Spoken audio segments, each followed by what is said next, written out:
With Office 365, you can share and grant permission to files with members of your Yammer group without having to leave the product app. In an app, like Word, Excel, or PowerPoint, select Share. Select the permission settings you want. Type in the name of the Yammer group you want to share with.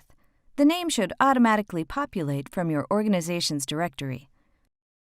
Then write a message to the group to give context or information. When you're ready, select Send. You can also kickstart projects with shared resources in a Yammer group.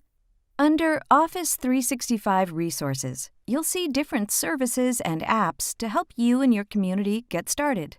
Manage content and knowledge in a group SharePoint Document Library.